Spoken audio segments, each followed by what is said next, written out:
Good morning friend, કેમ છો બધા? મજામાં હશો મિત્રો.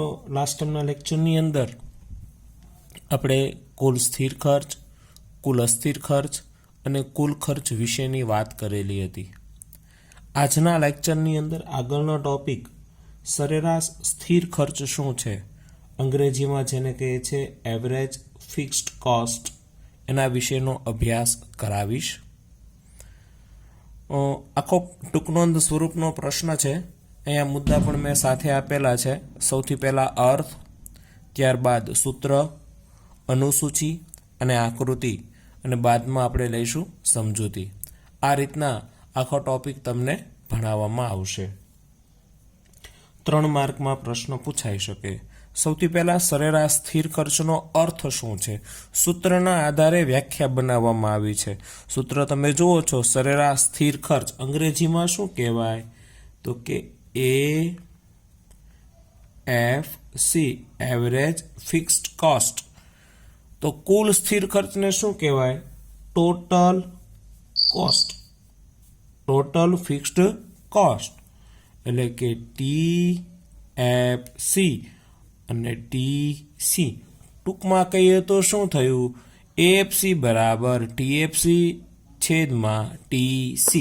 મતલબ ગુજરાતીમાં કહીએ તો સરેરાશ સ્થિર ખર્ચ એટલે શું કહેવાય? તો કે કુલ સ્થિર ખર્ચને કુલ ઉત્પાદનના એકમો વડે ભાગવાથી જે ખર્ચ મળે છે તેને શેના તરીકે ઓળખવામાં આવે છે? સરેરાશ સ્થિર ખર્ચ કહે છે. રિપીટ કરું છું, કુલ સ્થિર ખર્ચને કુલ ઉત્પાદનના એકમો વડે ભાગવાથી જે ખર્ચ મળે છે તેને સરેરાશ સ્થિર ખર્ચ તરીકે ઓળખવામાં આવે છે. એટલે નીચે સૂત્ર પણ સાથે આવી ગયું, સરેરાશ સ્થિર ખર્ચ બરાબર કુલ સ્થિર ખર્ચ છેદમાં કુલ ઉત્પાદનના એકમો. હવે એનું ઉદાહરણ પણ તમારે કાંઈ દર્શાવવું હોય તો દર્શાવી શકો. ચોપડીમાં આપેલું જ છે અને ટેક્સ્ટ બુકની અંદર આ વ્યાખ્યા પણ આપેલી છે, તો વ્યાખ્યા નીચે પણ તમે અંડરલાઈન કરશો. સ્ટાર્ટિંગમાં જ આપેલું છે કે પેઢીના કુલ સ્થિર ખર્ચને કુલ ઉત્પાદનના એકમો વડે ભાગવાથી જે ખર્ચ મળે છે તેને શેના તરીકે ઓળખાય છે? સરેરાશ સ્થિર ખર્ચ તરીકે ઓળખવામાં આવે છે. આ સરેરાશ સ્થિર ખર્ચનું બીજું નામ શું છે? એકમ દીઠ સ્થિર ખર્ચ તરીકે પણ ઓળખાય. શું કહેવાય? એકમ દીઠ સ્થિર ખર્ચ, આવું પણ એનું અન્ય નામ છે, એવું પણ તમે કહી શકો. હવે સાથે આપણે જે જોતા હતા કે ઉદાહરણ આપવું હોય તો શું અપાય? તો કે સમજો કે કુલ સ્થિર ખર્ચ 10,000 રૂપિયા છે અને કુલ ઉત્પાદનના એકમો 100 છે, તો 10,000 ને 100 વડે ભાગવાથી જે મળે છે કેટલું મળશે? તો કે 100 અંક મળશે. તો કે સરેરાશ સ્થિર ખર્ચ કેટલો થયો? 100 થયો, તેવું કહી શકાતું હોય છે. તો આ રીતના પણ તમે એ વસ્તુને સમજાવી શકો. હવે એને આપણે અનુસૂચિમાં લઈએ તો ખ્યાલ પડશે અનુસૂચિ શું છે. તો કે સૌથી પહેલાં અનુસૂચિની અંદર ઉત્પાદનનું પ્રમાણ દર્શાવવાનું છે. 10, 20, 30, 40, 50 દર્શાવ્યું છે. સ્થિર ખર્ચ કાયમ માટે કેવો હોય? સ્થિર જ હોય. અગાઉ આપણે જોયું છે કે ભાઈ ઉત્પાદન વધતા જે ખર્ચ વધતો નથી, ઉત્પાદન ઘટતા જે ખર્ચ ઘટતો નથી, ઉત્પાદન શૂન્ય થાય તો ખર્ચ પણ કેવો રહે? યથાવત. જે છે તેનો તે રહે, માટે તેને સ્થિર ખર્ચ કહેવાય. સમજો કે આપણે સ્થિર ખર્ચ દરેક તબક્કે કેટલો રાખીએ છીએ? 100 રૂપીસ રાખીએ છીએ, 100 રૂપિયા. તો અહીં આપણે લખીએ છીએ સ્થિર ખર્ચ કેટલો છે? તો કે 100 છે તે. હવે આ 100 ને 10 વડે ભાગશું તો સરેરાશ ખર્ચ કેટલો મળશે?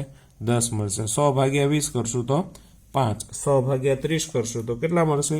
તો કે 3.33. 100 ભાગ્યા 40 કરશું તો 2.5 અને 100 ભાગ્યા 50 કરશું તો 2.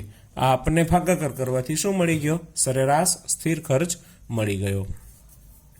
હવે એ વસ્તુને આપણે અહીંયા અનુસૂચિ પરથી આકૃતિમાં દર્શાવવાનો પ્રયત્ન કરીએ. 10, 20, 30, 40 અને 50. અહીંયા આપણે લઈ લઈએ, દરેક તબક્કે 2નો ભાગ લઈશું તો મળી જશે આપણને 2, 4, 6, 8, 10. અહીંયા તમે જુઓ છો સ્થિર ખર્ચ કુલ સ્થિર ખર્ચ કાયમ માટે સ્થિર રહે છે, પણ ઉત્પાદન જેમને જેમ વધે છે તેમ કુલ સ્થિર ખર્ચ વધુ ને વધુ એકમો વચ્ચે વહેંચાય છે, માટે સરેરાશ સ્થિર ખર્ચ શું થાય છે તો કે ઘટે છે. અહીંયા તમે જુઓ છો દરેક તબક્કે 10માંથી 5 થયો, 3.33, 2.5, 2 એમ દરેક તબક્કે શું થાય છે તો કે ઘટતો જતો જોવા મળે છે. આપણે એને આકૃતિમાં દર્શાવવાનો પ્રયત્ન કરીએ. પેઢીનું ઉત્પાદન 10 એકમનું હતું ત્યારે સરેરાશ સ્થિર ખર્ચ કેટલો હતો તો કે 10 હતો. અહીંયા દર્શાવીએ છીએ એ બિંદુ દ્વારા. પેઢીનું ઉત્પાદન 20 એકમનું હતું, સરેરાશ સ્થિર ખર્ચ કેટલો થયો 5 રૂપિયા. અહીંયા દર્શાવીએ બી બિંદુ દ્વારા. પેઢીનું ઉત્પાદન 30 એકમ થયું, 3.33 અંદાજિત અહીંયા આવશે એવું માની અને દર્શાવીએ સી બિંદુ. પેઢીનું ઉત્પાદન 40 એકમનું 2.5 ડી બિંદુ. પેઢીનું ઉત્પાદન 50 એકમનું 2 ઈ બિંદુ. આ બિંદુઓને જોડવાથી એક રેખા પ્રાપ્ત થઈ. આ રેખાનું નામ આપણે આપશું શું AFC એટલે કે એવરેજ ફિક્સ્ડ કોસ્ટ, સરેરાશ સ્થિર ખર્ચ રેખા એવું નામ આપણે આપી શકીએ. એક વસ્તુ ફાઇનલ થાય છે, આ રેખાનો ઢાળ છે ક્રમશઃ ઘટતો જાય છે, એટલે કયો ઢાળ કહેવાશે તો કે ઋણ ઢાળ કહેવાશે. કયો ઢાળ કહેવાય છે ઋણ ઢાળ. સરેરાશ સ્થિર ખર્ચનો વક્ર કયા ઢાળવાળો હોય છે તો કે ઋણ ઢાળવાળો હોય. શું કામ ઋણ ઢાળવાળો હોય તો કે એક વસ્તુ ફિક્સ છે કે ઉત્પાદનનું પ્રમાણ જેમ જેમ વધે છે તેમ આ ઉત્પાદન કુલ સ્થિર ખર્ચ વચ્ચે વહેંચાય છે, માટે સરેરાશ સ્થિર ખર્ચ ક્રમશઃ શું થાય છે ઘટતો જતો જોવા મળે છે. એટલે કે વધુ ને વધુ એકમો વચ્ચે વહેંચાય છે, માટે તે ઘટતો જતો જોવા મળે છે. તો મિત્રો તમને આ વસ્તુ બે સમજાઈ ગઈ હશે,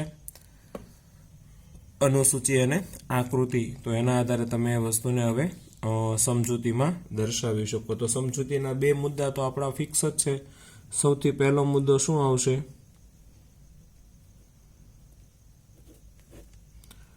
OX ધરી, બીજો મુદ્દો આવશે OY ધરી. આકૃતિમાં OX ધરી પર ઉત્પાદનનું પ્રમાણ દર્શાવવામાં આવ્યું છે અને OY ધરી પર સરેરાશ સ્થિર ખર્ચ દર્શાવવામાં આવ્યો છે. રિપીટ કરું છું, આકૃતિમાં OX ધરી પર ઉત્પાદનનું પ્રમાણ દર્શાવવામાં આવ્યું છે અને OY ધરી પર સરેરાશ સ્થિર ખર્ચ દર્શાવવામાં આવેલો છે. મુદ્દા નંબર 3 ની અંદર શું દર્શાવીશું તો કે ઉત્પાદનનું પ્રમાણ જેમ જેમ વધે છે તેમ સરેરાશ સ્થિર ખર્ચની રેખા ડાબી બાજુથી જમણી બાજુ, ઉપરથી નીચે તરફ. જો મિત્રો, આ ડાબી બાજુ છે અને આ જમણી બાજુ. હંમેશા આપણે આ બે હાથ છે તો અમારો ડાબો હાથ થયો અને આ કયો હાથ થયો જમણો હાથ. તો ડાબા હાથથી શરૂઆત થાય છે અને ક્રમશઃ જમણી બાજુ આગળ તરફ જાય છે. એટલે ડાબી બાજુથી જમણી બાજુ, ઉપરથી નીચે તરફ આ રેખાનો ઢાળ શું થાય છે ઢળતી જોવા મળે છે, માટે તે કયો ઢાળ ધરાવે છે ઋણ ઢાળ.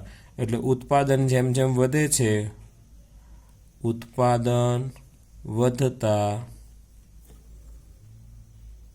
સરેરાશ સ્થિર ખર્ચનો વક્ર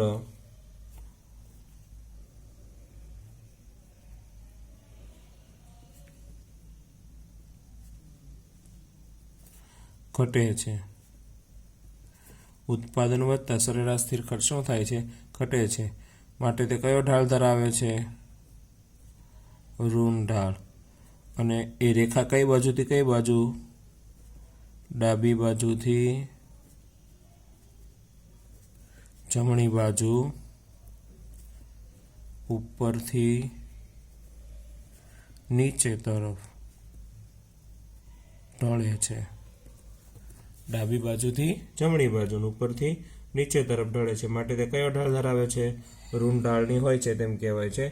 અને એક વસ્તુ ફાઇનલ, સરેરાશ સ્થિર ખર્ચનો વક્ર ઘટે છે પણ શું કોઈ દિવસ થતો નથી તો કે શૂન્ય થતો નથી. મારો કહેવાનો મતલબ એવો છે કે આ રેખાનો ઢાળ ઘટતો ગયો તો ઘટીને પછી કાંઈ આ એક્સ ધરીની નીચે નહીં સરી પડે, એક સ્ટેબલ થઈ જશે, એક સ્થિતિ એવી આવશે પછી એનાથી એ ઘટવાનું શું કરી દે છે, બંધ કરી દે છે, એનાથી પછી વધારે ઘટી શકતો નથી. એટલા માટે આપણે કહીએ કે ભાઈ સરેરાશ સ્થિર ખર્ચનો વક્ર છે એ ડાબી બાજુથી જમણી બાજુ ઉપરથી નીચે તરફ ગતિ કરે છે, ઋણ ઢાળવાળી છે એમ પણ કહેવાય, પણ તે ઘટે છે પણ શૂન્ય તરફ ગતિ કરે છે પણ કોઈ દિવસ શૂન્ય થતો નથી. આ વસ્તુ ખાસ યાદ રાખવાની રહેશે કે તે શૂન્ય તરફ ગતિ કરે છે પણ કોઈ દિવસ તે શૂન્ય થતું નથી. તો આ વાત થઈ મિત્રો સરેરાશ સ્થિર ખર્ચ વિશેની, જેને એવરેજ ફિક્સ્ડ કોસ્ટ તરીકે ઓળખવામાં આવશે. આ તમારી આખી 3 માર્કની ટૂંક નોંધ થઈ કે જેની અંદર તમે સૌથી પહેલા અર્થ, ત્યારબાદ સૂત્ર, અનુસૂચિ, આકૃતિ અને અલગ અલગ મુદ્દાઓમાં સમજૂતી આપી શકશો. તો તમને આ વસ્તુ હવે સમજાઈ ગઈ હશે. હવે આના આધારે આપણે લેવાનું છે સરેરાશ અસ્થિર ખર્ચ. સરેરાશ અસ્થિર ખર્ચ શું છે એ પણ આપણે જોવાનો પ્રયત્ન કરીએ. તો મિત્રો હવે જોઈએ આપણે સરેરાશ અસ્થિર ખર્ચ શું છે તે. તમારી પાસે પેજ આખું બદલાઈ ગયું છે, જોશો શાંતિથી તો ખ્યાલ આવશે. પહેલાં જે આપણે ભણ્યા હતા એ સરેરાશ સ્થિર ખર્ચ વિશે ભણ્યા હતા. હવે ભણીએ છીએ સરેરાશ અસ્થિર ખર્ચ. અર્થ અને સૂત્ર સરખા જેવું જ લાગશે, ખાલી ફરક શું કરેલો છે તો કે જ્યાં કુલ સ્થિર ખર્ચ લખ્યો હતો ત્યાં ખાલી આપણે લખ્યો શું, કુલ અસ્થિર ખર્ચ, અને સરેરાશ સ્થિર ખર્ચ લખ્યો હતો એની જગ્યાએ શું લખ્યું, સરેરાશ અસ્થિર ખર્ચ. બાકી બધું તો સેમ જ છે. સરેરાશ અસ્થિર ખર્ચને અંગ્રેજીમાં ABC કહેવાય, એવરેજ વેરિએશન કોસ્ટ તરીકે ઓળખવામાં આવે છે. ABC તરીકે આપણે એને ઓળખાવી શકીએ. હવે આ ABC છે, એવરેજ વેરિયેબલ કોસ્ટ. ABC જે છે એ કઈ રીતના મળી શકે તો કે સરેરાશ અસ્થિર ખર્ચ એને સૌથી પહેલા આપણે તો અંગ્રેજીમાં શું કહીએ, ABC, બરાબર. કુલ સ્થિર ખર્ચ તેને શું કહેવાય, TVC. કુલ ઉત્પાદન જેને શું કહેવાય, TP. તો કુલ ઉત્પાદન ને આપણે જે TP તરીકે ઓળખીએ છીએ, ટોટલ પ્રોડક્શન જેને આપણે કહી શકીએ, તો એને આપણે સૂત્ર ગુજરાતીમાં જોઈએ કે સરેરાશ અસ્થિર ખર્ચ બરાબર કુલ અસ્થિર ખર્ચના છેદમાં કુલ ઉત્પાદનના એકમો.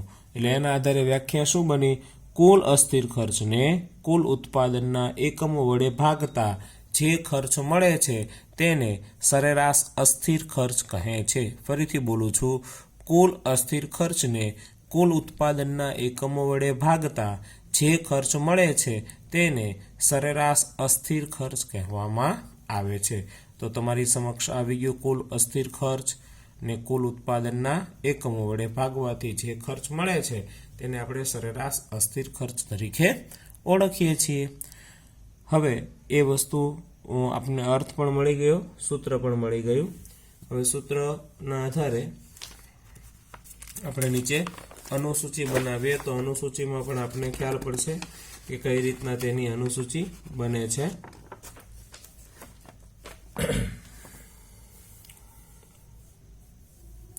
તો અનુસૂચિમાં આપણે આ એક વસ્તુનો તમને ખ્યાલ હશે, કુલ અસ્થિર ખર્ચ આપણે કઈ રીતના દર્શાવતા હતા તો કે ઉત્પાદન જેમ જેમ વધે છે તેમ શરૂઆતમાં તે કઈ રીતના વધે છે તો કે ઘટતા દરે વધે છે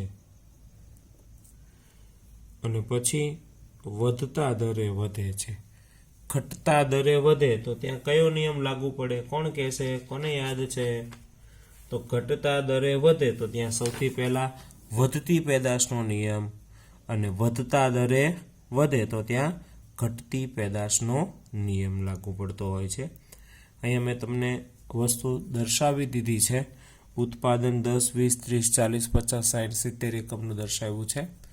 અને ટોટલ વેરિયેબલ કોસ્ટ એટલે કે કુલ અસ્થિર ખર્ચ 10 એકમનું ઉત્પાદન હતું ત્યારે 80 રૂપિયાનો થયેલો છે. 20 એકમના ઉત્પાદનમાં કુલ ખર્ચ 150 રૂપિયા, 30 એકમના ઉત્પાદનમાં કુલ ખર્ચ 210. ડિફરન્ટ તમે જુઓ, પહેલાં 80નો ડિફરન્ટ, પછી 70નો, પછી 60નો, ક્રમશઃ આ શું થયું, ઘટતું ગયું.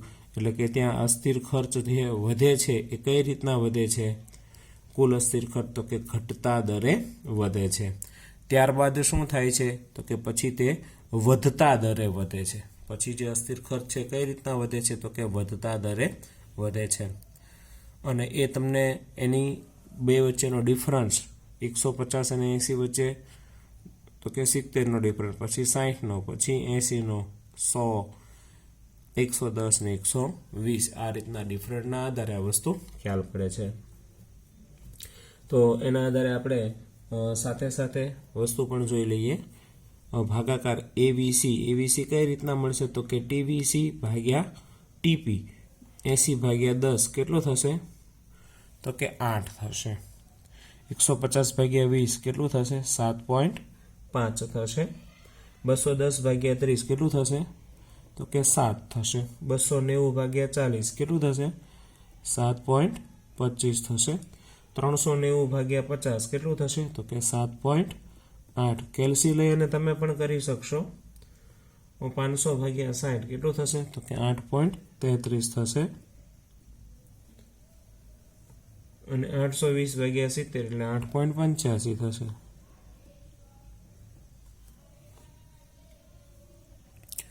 તો કેલ્સીની મદદથી તમે આ વસ્તુ પણ કરી શકશો. ખાલી ભાગાકાર કરવાનો છે ટીવીસી ભાગ્યા ટીપી મતલબ ટોટલ પ્રોડક્શન, કુલ અસ્થિર ખર્ચને કુલ ઉત્પાદનના એકમો વડે ભાગવાથી જે ખર્ચ મળે છે તેને આપણે સરેરાશ અસ્થિર ખર્ચ તરીકે ઓળખતા હોય છે. તો સરેરાશ અસ્થિર ખર્ચ પણ આપણને મળી ચૂક્યો છે.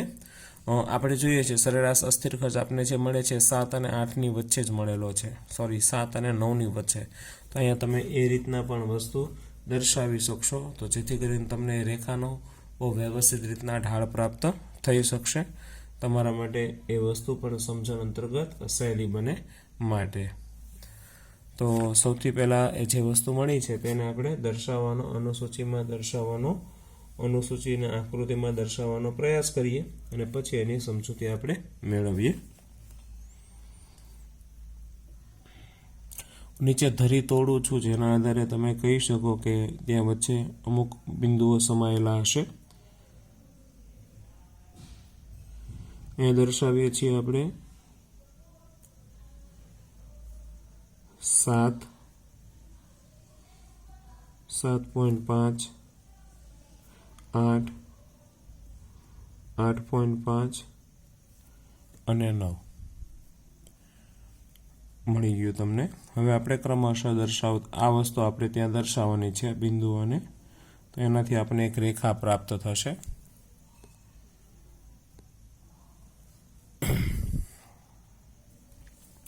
દસ એકમનું ઉત્પાદન અને કેટલો એવીસી છે તો કે 8 બિંદુઓનું.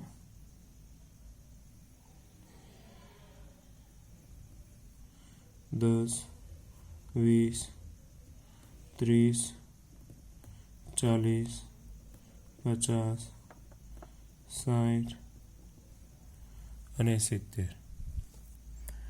દસે આ આપેલું છે કેટલું તો કે 8. આ દર્શાવી દીધું, બિંદુ દર્શાવી દઉં એ. 20 કેટલું છે 7.5. બી 30 કેટલું છે 7.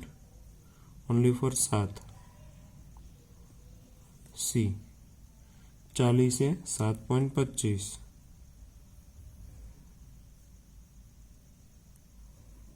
ડી 50 7.8. 8થી થોડુંક ઓછું. 60 8.33.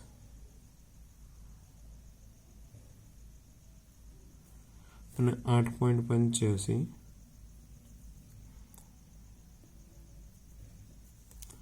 હવે આ બિંદુઓને તમે જોડશો એટલે એક રેખા તમને આ પ્રકારની જોવા મળશે.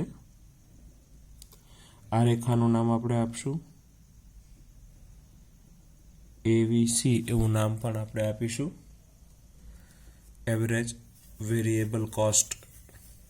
આ રેખા શરૂઆતમાં ઉત્પાદન જેમ જેમ વધે છે તેમ શરૂઆતમાં સરેરાશ અસ્થિર ખર્ચ ઘટે છે અને પછી કોઈ એક સપાટીએ તે ન્યૂનતમ બને છે અને ફરી પાછું ઉત્પાદન વધતા તે શું થાય છે વધે છે. કારણ કે શરૂઆતમાં કુલ અસ્થિર ખર્ચ ઘટતા દરે વધે છે અને ત્યારબાદ તે વધતા દરે વધતો હોય છે.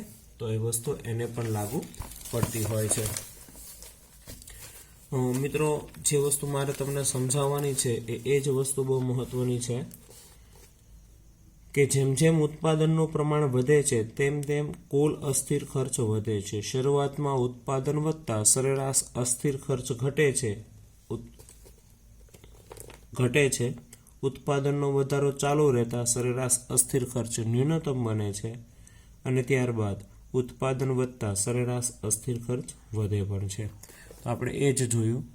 ન્યૂનતમ એટલે ઓછામાં ઓછું, તો અહીંયા ન્યૂનતમ કેટલું બન્યું? 7. ન્યૂનતમ એટલે ઓછામાં ઓછું કેટલું બન્યું હતું? 7. અને ફરી પાછું ઉત્પાદન વધતું ગયું તો સરેરાશ અસ્થિર ખર્ચ પણ શું થાય છે? વધે છે. એટલે શરૂઆતમાં ઘટે છે, ત્યારબાદ તે ન્યૂનતમ રહે છે અને ત્યારબાદ ઉત્પાદન વધતા તે શું થાય છે? વધે છે. તો આ 3 તબક્કામાં પણ તમે તે વસ્તુને સમજાવી શકો છો. હવે અને આપણે અનુસૂચિ ને આકૃતિ 2 વસ્તુ આપણે જોઈ લીધી છે. એના આધારે આપણે એની સમજૂતીના 4-5 મુદ્દા જોઈ લઈએ તો આપણા માટે એ લખવું ઘણું સરળ બની જશે. તો સમજૂતી માટેના મુદ્દા એક ફિક્સ જ છે, OX ધરી અને OY ધરી. શરૂઆતમાં ઉત્પાદન વધતા સરેરાશ અસ્થિર ખર્ચ શરૂઆતમાં ડાબી બાજુથી જમણી બાજુ નીચે તરફ જતી રેખા છે, ઋણઢાળવાળી. ઉત્પાદન વધતા શરૂઆતમાં ઘટે છે પરંતુ 30 એકમે તે વધવાનું વલણ ધરાવે છે, કારણ કે ત્યારે કયો નિયમ લાગુ પડતો હોય છે? શરૂઆતમાં વધતી પેદાશનો અને ત્યારબાદ તે ઘટતી પેદાશનો નિયમ લાગુ પડતો હોય છે. હવે આપણે લખવું તો શું લખવું? તો કે ઉત્પાદન વધતા શરૂઆતમાં તે શું થાય છે? ઘટે છે.